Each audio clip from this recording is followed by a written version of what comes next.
In the small town of Shimizu, located deep within the Japanese countryside, there was a legend that had passed down from generation to generation.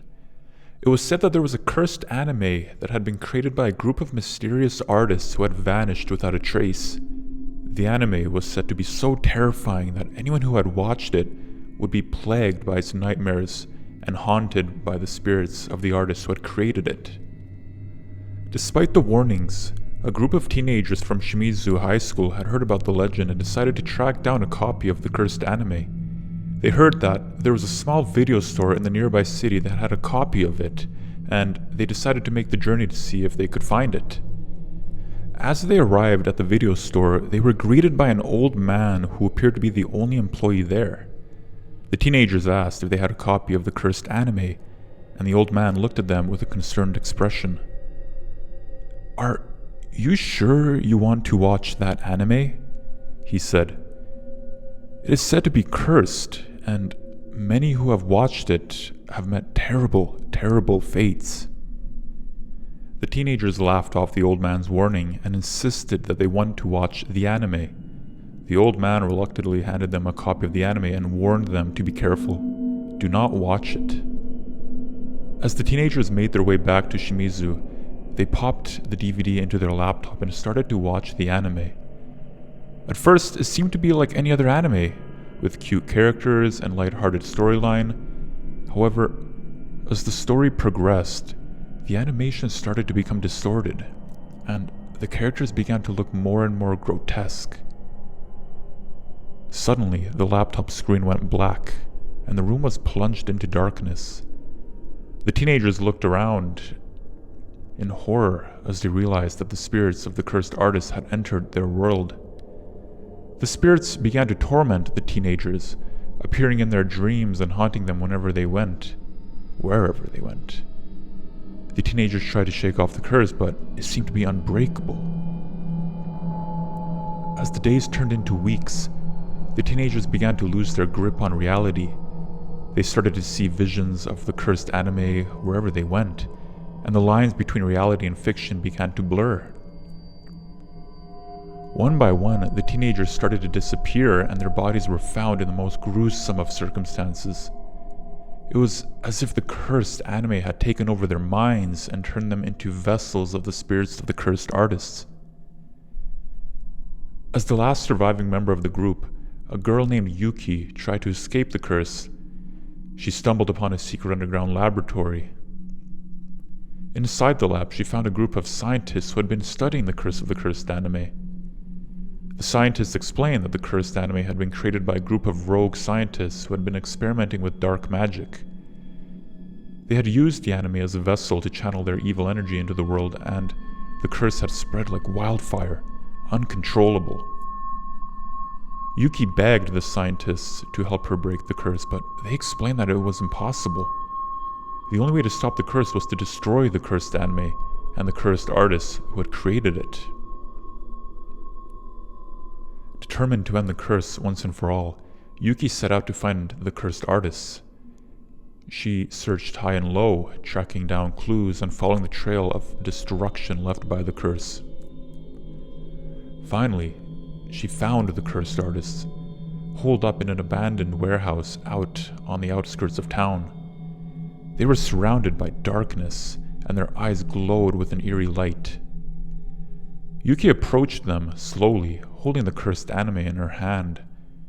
The cursed artist tried to stop her, but she was too strong. She raised the cursed anime above her head and smashed it into the millions of pieces that it deserved to be in, shattering the cursed anime once and for all. The spirits of the cursed artists let out a blood-curdling scream as they were banished from this world, but the victory was short-lived. As Yuki realized that she had become cursed herself, she panicked. She tried to run, but the curse had already taken hold of her mind, and the spirits of the cursed artists were calling out to her, whispering their dark secrets into her ears. Yuki knew that she had to end the curse once and for all. She returned to the lab and begged the scientists to help her. They explained once again that there was only one way to break the curse. she had to sacrifice herself. Yuki was horrified at the thought of sacrificing herself, but she knew that it was the only way to save whoever might stumble upon this anime in the future. She stood in front of the cursed anime and let out a blood-curdling scream as she plunged the knife into her chest, sacrificing her to end the curse once and for all. The curse was lifted, and Shimizu returned to a peaceful state, but the legend of the curse lived on as a warning to those who dared to tread into the world of dark magic. Years later, a group of tourists stumbled upon the abandoned warehouse where the cursed artists had created their cursed anime. They entered the warehouse, ignoring the warnings of the locals, and found a mysterious box filled with strange artifacts. As they opened the box, a dark energy surrounded them, and the spirits of the cursed artists were unleashed once again. The tourists were never seen again, and the legend of the cursed anime continued to live on, haunting the people of Shimizu for generations to come.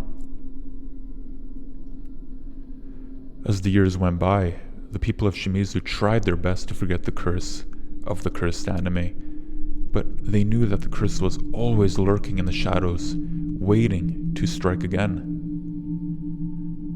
One night, a group of teenagers stumbled upon the abandoned warehouse where the cursed artists had created their cursed anime. They had heard about the legend, but they didn't believe in curses or spirits whatsoever. They entered the warehouse, laughing and joking as they searched for the box of artifacts. But as they opened the box upon finding it, a dark energy surrounded them, and the spirits of the cursed artists were unleashed once again. The teenagers tried to run, but the spirits were far too strong for them. They chased them through the warehouse, their grotesque figures looming into the darkness upon them. One by one, the teenagers began to disappear, taken by the curse of the cursed anime. Their bodies were found in the most gruesome of circumstances at the end of it, their eyes wide open in terror, and other things that shouldn't be described here. As the people of Shimizu tried to come to terms with the latest outbreak of the curse, they realized that they had to do something to end it once and for all. They decided to seek the help of a renowned exorcist, a man who had faced the darkest of curses and emerged victorious. The exorcist agreed to help them, but he warned them that the curse of the cursed anime would be the most powerful curse that he had ever encountered. Together, they traveled to the abandoned warehouse, armed with ancient artifacts and powerful incantations.